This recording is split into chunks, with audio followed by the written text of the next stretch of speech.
Good day everybody. मी प्राध्यापक Solanki R D, SP college Bhoom, जिल्हा उस्मानाबाद, वाणिज्य विभाग. आज आपण पुस्तकपालन लेखक्रममधील 13 नंबरचं गणित बघणार आहोत. पण नफा न कमिणाऱ्या संस्थांच्या खाती या चॅप्टरमधलं 13 नंबरचं गणित बघणार आहोत. त्यातलं आता आपण बघू. जय हनुमान व्यायामशाळा औरंगाबाद यांचं आपल्याला 31 मार्च 2020 आपल्याला प्राप्ती शोधन खाते दिले. त्या आधारे आपल्याला काय करायचं आहे, उत्पन्न खर्च खाते आणि ताळेबंद तयार करायचं आहे. आता आपल्याला प्राप्ती बाजूला दिले बघायचं. आता मी तुम्हाला मागेच म्हणलं की प्राप्तीचे आयटम हे उत्पन्न आणि देयताला येतात, तर शोधनचे आयटम हे खर्च आणि संपत्तीला येतात. ओके, चला आपण बघू. आता वर्गणी दिलेली आहे इथं आपल्याला. आता वर्गणी दिली, आपलं वर्ष आधी बघायचं चालू वर्ष कोणते. तर 31 मार्च 20ला संपलं म्हणलं की 19-20 हा वर्ष असतं आपलं. आणि 19-20चीच वर्गणी आपण ग्राह्य धरणार 2,30,000. हे आपलं काय असतं, उत्पन्न म्हणून उत्पन्न. आता देणगी हे सुद्धा आपलं काय आहे, उत्पन्न म्हणून त्याची एंट्री उत्पन्नाला. करमणुकीपासून प्राप्ती, मुदत ठेवीवरील व्याज, प्रवेश शुल्क आणि गुंतवणुकीपासून उत्पन्न, हे सर्व उत्पन्न आहेत म्हणून ह्यांच्या एंट्र्या उत्पन्न बाजूला काय. आता बघू शोधन. पगार, विद्युत, सामान्य खर्च, देखरेख आणि शुल्क, करमणूक खर्च, छपाई व लेखन सामग्री, आणि इथं 18-19 खर्च थोडं पेंडिंग ठेवतो मी. ते हे सर्व खर्च आहेत, ह्यांची एंट्री खर्च बाजूला करावी. आता 18-19 खर्च काय आहे तो पेंडिंग करू आपण, त्याची पुढे चर्चा करतो. गुंतवणूक ही आपली संपत्ती. 8% मुदत ठेव म्हणलं तरी संपत्ती, आणि रोख शिल्लक शेवटची ती सुद्धा संपत्ती. ओके, आता बघू समजना. पहिली समजना काय की आपल्याला वर्गणी किती जमा व्हायला पाहिजे, त्याच्यावर आपल्याला अप्राप्त वर्गणी जमते. म्हणजे 5,000 सदस्य, त्याला 50 रुपये म्हणलं की 2.5 लाख यायला पाहिजे होते, 2,50,000. तर त्यात किती आले आपल्या इथं 2,30,000 आणि 20,000 अप्राप्त वर्गणी. अप्राप्त वर्गणी म्हणलं की वर्गणीमध्ये काय करायचं, उत्पन्न बाजूला प्लस करायचं, आणि दुसरी एंट्री ह्याची आपण संपत्ती बाजूला येणे वर्गणी म्हणून करायची. ओके, देणे बाकी पगार. देणे म्हणलं की पगारमध्ये खर्च बाजूला प्लस करायचं, दुसरी एंट्री आपण देता बाजूला करायची. ओके, 3 नंबर समजना बघा. इथं दिले त्याने 1 एप्रिल 19च्या संपत्ती देता दिलेल्या असतात आपल्याला. आता आपल्याला इथं संपत्ती दिल्यात फक्त, म्हणजे जमीन व इमारत, फर्निचर आणि दिले 2 ह्या संपत्ती. ह्या संपत्ती म्हणलं ह्यांची एंट्री संपत्ती बाजूला. पण लास्ट दिले की संपत्तीवर घसारा सांगितलं 10%. म्हणजे ह्या दोन्ही संपत्तीवर 10% घसारा आकारणी करायची. मग तेवढं घसारा म्हणलं की त्या संपत्तीतून मायनस दुसरी एंट्री उत्पन्न खर्च बाजूला. आता बघा 4 नंबर. गुंतवणूक उपार्जित अप्राप्त उत्पन्न. अप्राप्त उत्पन्न म्हणलं की लक्षात घ्यायचं की गुंतवणुकीमध्ये अप्राप्त म्हणलं की गुंतवणुकीत प्लस करायचं, दुसरी एंट्री त्याची उत्पन्न बाजूला. तुम्हाला ते पुढचं कळलंच तुम्हाला. आता प्रवेश शुल्क 50% आणि 60 देणगीचे 60% रकमेचं भांडवलीकरण करायचं सांगितलं. म्हणलं की प्रवेश शुल्क आणि देणगीमधून काय करायचं, ते वजा करायचं, आणि दुसरी एंट्री आपण ती देता बाजूला करायची, भांडवल निधीमध्ये प्लस करायची त्यामध्ये. चला आपण आता उत्तराकडे जाऊ आता सगळ्या. चला आता एक गोष्टी घेतो तो उत्तराच्या. आता बघा तुम्हाला आधीच मी क्लिअर केलेलं होतं की ह्याच्यामध्ये तर आपल्याला आता खर्च, इथं खर्च म्हणले खर्चाची एंट्री कुठं की शोधन बाजूच्या एंट्री ह्या खर्च येतात आणि संपत्तीला येतात खर्च. आपण आधी खर्चच बघू. आता पगार दिले बघा, पगार दिला, पण समाजाने लगेच पगारीत सांगितलं की देणे बाकी आहे. मग देणं म्हणलं की संबंधित खर्चात प्लस करावं, आणि दुसरी एंट्री ती देयताला करून टाकायची. बघा इथं देयता बाजूला एंट्री करून टाकलेली त्याची, देणे बाकी पगार. ओके, आता विद्युत, सामान्य खर्च, देखरेख शुल्क, करमणूक खर्च, लेखन सामग्री, छपाई व लेखन सामग्री, हे सर्व खर्च आहेत. त्यांच्यावर समायोजन आहेत म्हणून यांच्या एंट्री आपण काय केल्या, डायरेक्ट केलेल्या आहेत. ओके, आता घसारा हा पेंडिंग ठेवू, खाली घसारा कळून जाईल तुम्हाला. आणि शेवटी वाढवा काढला आहे, तो वाढवा नंतर बघू. आता वर्गणी बघा. वर्गणी 2,30,000. मी लगेच तुम्हाला म्हणलं की वर्गणीचे 1 नंबर समजण्या बघा. 5,000 सदस्य आहेत आणि प्रत्येकी 50 रुपये घेतलेत. म्हणलं की 2,50,000 रुपये वर्गणी यायला पाहिजे होती, पण आली 2,30,000.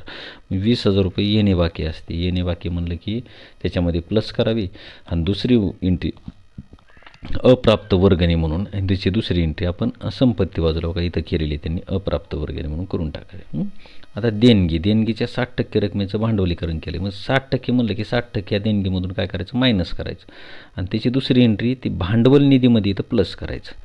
इथं भांडवल निधीमध्ये भांडवल निधीमध्ये आपण बघा देणगीचे प्लस केलेत, भांडवल निधीमध्ये ही प्लस झाली. तसंच आता पुढं बघू आपण. आता करमणुकीपासून प्राप्ती हे उत्पन्न आहे म्हणून त्याचे उत्पन्न आहे.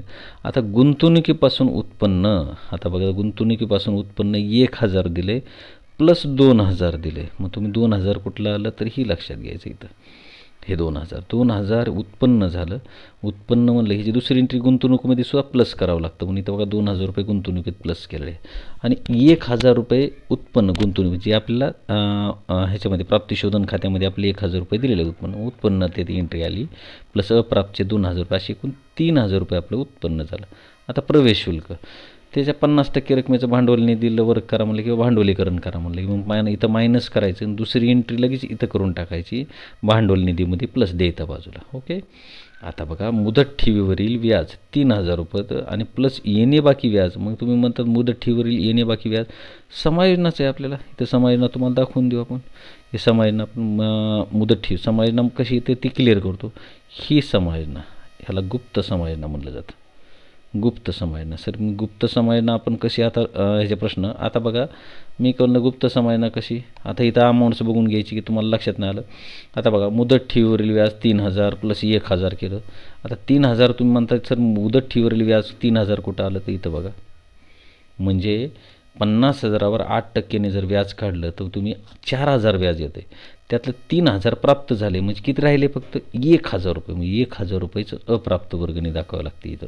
म्हणजे 1000ची आपण एंट्री इथं येतं. त्याच्यामुळेच काय केलं उत्पन्न बाजूला ह्या मुदत ठेवीवरील व्याज जे होतं 3000 रुपये आपले प्राप्ती बाजूचे आणि 1000 रुपये समायोजनानुसार आले म्हणून असे 4000 आले.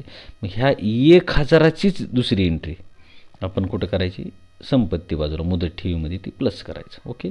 आणि ती 51,000 रुपये येतील. ओके. अशा प्रकारे हे सर्व खर्च उत्पन्न झालं. आता देयता संपत्ती बघू.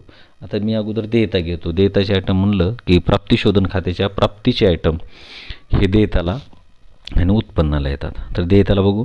पण ह्यांनी काय केलं आहे पहिलं कधीही असं देणे बाकी पगार नाही, आधी भांडवल निधी घेत जावा. कारण आधी भांडवल दाखवत जावं नंतर बाकीचे एंट्री करीत जावं. हे थोडं चूक होतं आहे. पण आपण ह्यांनी दिले ह्यांच्या पद्धतीने तर आपण थोडं बदल करू ह्याच्यामध्ये काय अडचण नाही. आणि असं केलं तर बोर्डचा पॅटर्न असल्यामुळे ह्यांना मार्क देणं गरजेचं असतं ह्यामध्ये. चला तर भांडवल निधी आपली ऑलरेडी भांडवल निधी. आता तुम्ही म्हणतात सर भांडवल निधी कुठंच आलेला नाही आहे. मग आता भांडवल निधी आपल्याला शोधून काढावं लागते. इथं भांडवल निधी काही शोधलेली भांडवल निधी आली.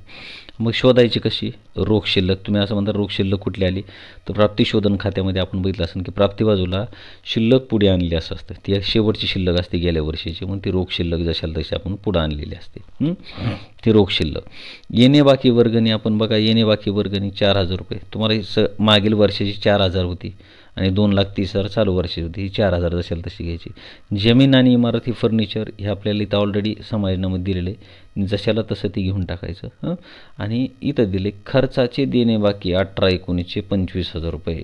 मग तुम्ही म्हणता सर खर्चाचे देणे बाकी 18-19 25,000 रुपये. आता मी तुम्हाला म्हणलो ते पेंडिंग ठेवलं आहे मी 25,000 रुपये. ह्याची एंट्री मागील वर्षाची देणं असेल तर मागील वर्षामध्ये देणं आहे म्हणून त्याची एंट्री कुठे खाली आपण देयता बाजूला.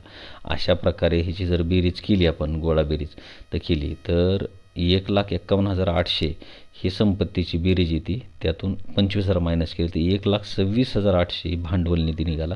तो जशाला तसा हा भांडवल निधी तो काय करायचा इथं घेऊन टाकायचा देयता बाजूला. मग देयता बाजूला घेतलेला आहे. त्याच्यामध्ये काय करायचं 50% प्रवेश शुल्काचे आपण इकडं उत्पन्न बाजूला जे होते ट्रान्सफर करून घ्यायचे देयताला. कारण भांडवल निधीस वर्ग म्हणले म्हणून भांडवल निधीमध्ये प्लस करायचं. ते प्लस केले. देणगीचे तसेच आपण काय करणार त्यामध्ये प्लस करून टाकणार. इथं देणगीचे दिले होते ते सुद्धा आपण इथं प्लस करून टाकायचे अशा प्रकारे. आणि जो काय वाढवा निघाला आहे आता वाढवा म्हणजे आपण उत्पन्न बाजूची बेरीज जर बघितली तर 3,46,000 येते. आणि त्यातून खर्च बाजूची बेरीज करून मायनस केलं तर 1,60,000 हा वाढवा निघाला आहे. तो काय करायचा भांडवल निधीमध्ये प्लस करायचा. म्हणजे भांडवल निधी येईल 3,47,800 आले. ओके. अशा प्रकारे भांडवल. आता देयता बाजू आपली क्लिअर झाली. आता आपण बघू संपत्ती बाजू. आता संपत्ती रोख शिल्लक. रोख शिल्लक कोणतं तर प्राप्तिशोधन खात्याच्या शोधन बाजूला शेवटची शिल्लक दिली ती रोख शिल्लक आपली म्हणायची ना. ओके. आता गुंतवणूक. गुंतवणूक आपली किती 1,50,000 रुपये आहे. त्यामध्ये उपार्जित अप्राप्त वर्गणी अप्राप्त व्याज आहे. आता तुम्ही म्हणता सर गुंतवणुकीवर 2,000 रुपये अप्राप्त व्याज कुठलं आलं तर तुम्हाला ह्या इथंच समायोजन आहे बघा. इथं मी थोडी स्क्रीन आता खाली वरी करावं लागेल मला.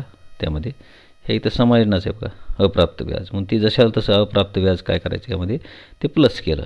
म्हणून ते प्लस झालं हे अप्राप्त व्याज आणि टोटल आपण 1,52,000 रुपये एकूण गुंतवणूक झाली. आता मुदत ठेव आपली 50,000 रुपये आहे. त्यामध्ये आपण काय केले त्यात 8% आपले अप्राप्त व्याज घ्यायचं. 8% अप्राप्त व्याज घेतलं ती 1,000 रुपये कसं निघालं तर 3,000 रुपये ऑलरेडी प्राप्त झालेलं होतं. त्यातले 1,000 रुपये आपण घेतलं म्हणून ते किती झालं 51,000 रुपये झालं. ओके. म्हणून आता घ्यायचं येणे बाकी वर्गणी. आपले येणे बाकी वर्गणी आपल्याला आपण म्हणतो येणे बाकी वर्गणी कशी आली तर इथं यायचं बघा की तुम्हाला दाखवलं की 2,50,000 वर्गणी यायला पाहिजे होती तर ती किती आली 2,30,000 म्हणजे 20,000 रुपये येणे बाकी वर्गणी होती. येणे म्हणलं की वर्गणीत प्लस दुसरी एंट्री संपत्ती बाजूला. जमीन आणि इमारत आणि फर्निचर ह्या दोन्हीवर 10% घसारा आकारला इथंच दिलेलं आहे आपल्याला सांगितलं. म्हणून आपण ते इथं नाही येते हां तर 10% आपल्या वरी ते अमाऊंट्स दिले आहेत त्यामध्ये 10% घसारा आकारण्यात द्यावं म्हणून 10% आपण काय केलं घसारा आकारणी केली. म्हणून त्यातून 70,000चा 10% 7,000 आणि 45,000च्या 10% 4,500 मायनस केलं तो घसारा म्हणून ती घसारा जशाल तशी तिची दुसरी घसाऱ्याची एंट्री कुठे येते तर खर्च बाजूला येते. म्हणजे खर्च बाजूला एंट्री केली आणि अशा प्रकारे संपत्ती आणि देयता बघितलं असं 3,59,800 रुपयांनी हा टॅली झालेला आहे. जर कोणाला काही अडचण आली तर मला वैयक्तिक कमेंट करा, व्हॉट्सअपला विचारा किंवा मी त्याच्यावर यूट्यूबवर जे कमेंट्स याच्यामध्ये त्यामध्ये तुम्ही काही विचारू शकता, काही अडचण नाही. व्हिडिओ आवडला तर लाईक करा, सबस्क्राईब करा आणि बेल बटनला टच करा जेणेकरून नवीन व्हिडिओ आलेला आपल्याला कळतील. धन्यवाद.